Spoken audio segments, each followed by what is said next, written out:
করেছ সব কিছু এখানে লেখা আছে। তুমি মনে করছো এটা ছোট গুনাহ, এটা ছোট গুনাহ লেখা হবে না। তুমি মনে করেছো এটা বড় গুনাহ লেখা হবে না। দুই কাঁধে দুইজন ফেরেশতা কিরামান কাতিবিনা ইয়ালামুনা মা তাফআলুন, ওরা সব সময় লিখতে থাকে। ভালো হইলেও লেখে, খারাপ হইলেও লেখে, খারাপ একজনে লেখে, ভালো একজনে লেখে। এইভাবে তাদেরকে অনুমতি দেওয়া হয়েছে। আল্লাহ তাআলা সূরা কাহফের মধ্যে বললেন, তুমি মিছা কথা বললে কোনো লাভ হবে না, আমি নিজে তোমাদেরকে বর্ণনা করে দিয়ে দিয়েছি। ইয়া ওয়াইলাতানা মা লিহাযাল কিতাবি লা ইউগাদিরু সগীরাতাও ওয়ালা কাবীরাতান ইল্লা আহসাহা।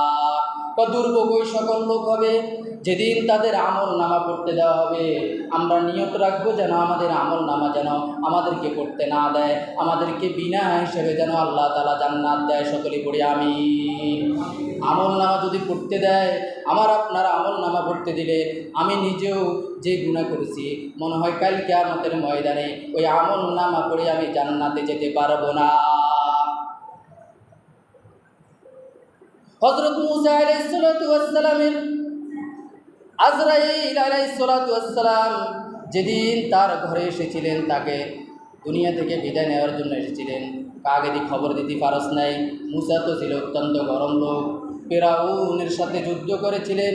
ওই মূসা আলাইহিস সালাতু ওয়াস সালামকে ফিরআউন বারবার যখন আজরাইল ফিরআউনের কাছে গিয়েছিল, বারবার ডাক দিয়েছিল, মূসা আমাকে বাঁচা, মূসা আমাকে বাঁচা। এই মুহূর্তের সময় আল্লাহ মূসাকে বলে, যদি এই মুহূর্তের সময় ফিরআউন যদি তোমার নাম নিয়ে না বলে যদি বলতো আল্লাহ আমাকে বাঁচা, আল্লাহ আমাকে বাঁচা, ওই মুহূর্তের সময় ফিরআউনকে আল্লাহ তাআলা বাঁচিয়ে দিত। কিন্তু তিনি তো আল্লাহকে বিশ্বাস করতো না। এই মুহূর্তের সময় আসি মূসাকে বিশ্বাস করে যে এখন মূসা তো আমার দুর্ভোগের সময় মূসা আমাকে বাঁচাইবে।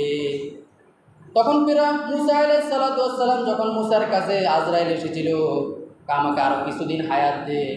না, তোমাকে আর কতদিন হায়াত দেবে? আল্লাহ অর্ডার দিছে তোমার জান কবজের জন্য, এখন তো তুমি যেতে হবে। আল্লাহ তাআলা তো সব কিছু দেখতেছেন। মূসারে বললেন, আজরাইলরে বললেন, জিবরাইল আলাইহিস সালাতু ওয়াস সালামকে পাঠাই দিয়েছেন। পাঠাই বলে মূসারে বলে একটা গরুর পিঠের মধ্যে হাত রাখো। মূসাকে বলছে হাত রাখছে। রাখার পরে বলল এই হাতের নিচে যত পশম আছে ওই পশম অনুযায়ী তোমাকে আমি হায়াত দিব। তোমাকে কি আমি হায়াত দিব? মূসা আলাইহিস সালাতু ওয়াস সালাম বলল এখানে তো কয়েক হাজার কয়েক লাখ পশম হবে, এই পর্যন্ত আপনি হায়াত দিবেন, তারপরে কি আমাকে আবার আজরাইলকে পাঠাইবেন? আমাকে মরবো না? হ্যাঁ, তারপরেও তুমি মরতে হবে। তারপরে কি তুমি মরতে হবে? তাহলে না না, আমাকে এতটুকু হায়াত দেওয়ার দরকার নাই।